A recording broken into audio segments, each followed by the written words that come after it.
So earlier this week, Mac Brown, we talked about that story, concerned over whether the college football season would go forward as scheduled. Said he's preparing as though it will, but he's concerned over it.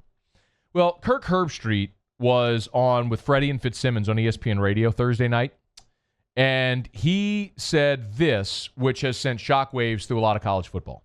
In my opinion, until we have a vaccine where we can really just, okay, now we've got some control over this, even if this curve is flattened out, this virus is still out there. I'll be shocked, honestly. I haven't talked with anybody. I'll be shocked if we have NFL football this fall, if we have college football. I'll be so surprised if that happens. Just because from everything I understand, people that I listen to, you're 12 to 18 months away from a vaccine. Until you have a vaccine, I don't know how you can let these guys go into locker rooms and let stadiums be filled up and how you can play ball.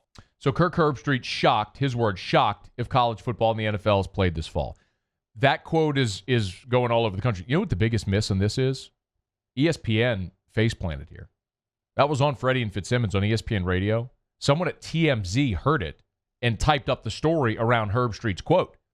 The ESPN, I printed out the ESPN story, and the ESPN story has the quote and says Herbstreit stated by way of TMZ.com.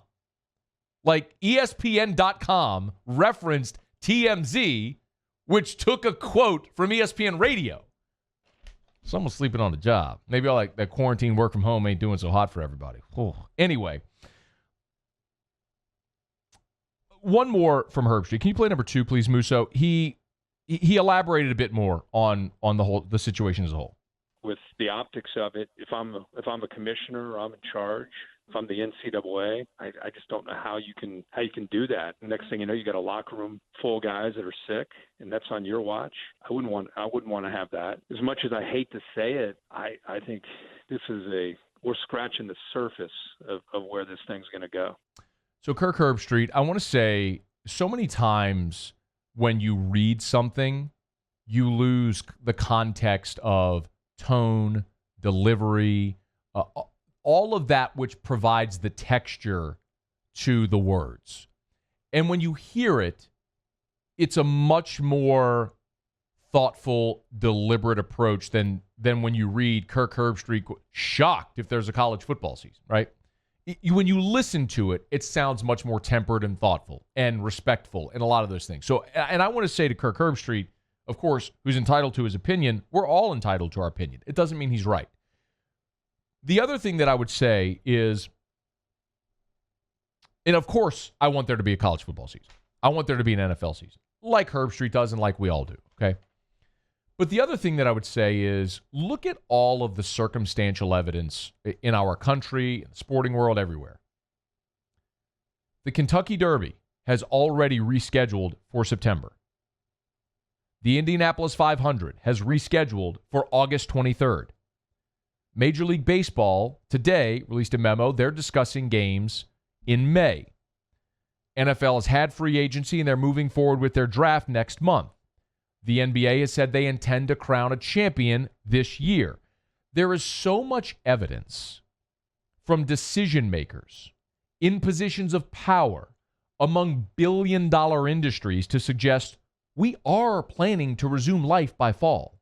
Now, maybe Herbstreit's right, or maybe he's, swan diving into the deep end of worst-case scenarios and accepting that as his reality, which some people are, because not everyone has a good handle on what we're living through and what's going to transpire.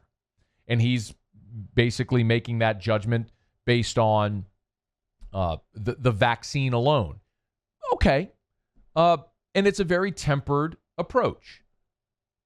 But when you have that many very wealthy people, wealthy connected business owners who pull the purse strings of trillions of dollars of revenue, when you consider all of the different sports leagues with Major League Baseball, NFL, NBA, the Kentucky Derby, the Indy 500, college football, the NCAA, all the things that I've mentioned, and all of them are reassessing schedules summer, early fall.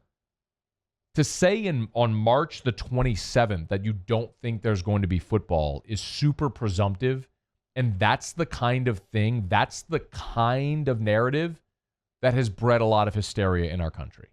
And that's the kind of thing that I wish we could avoid at this point.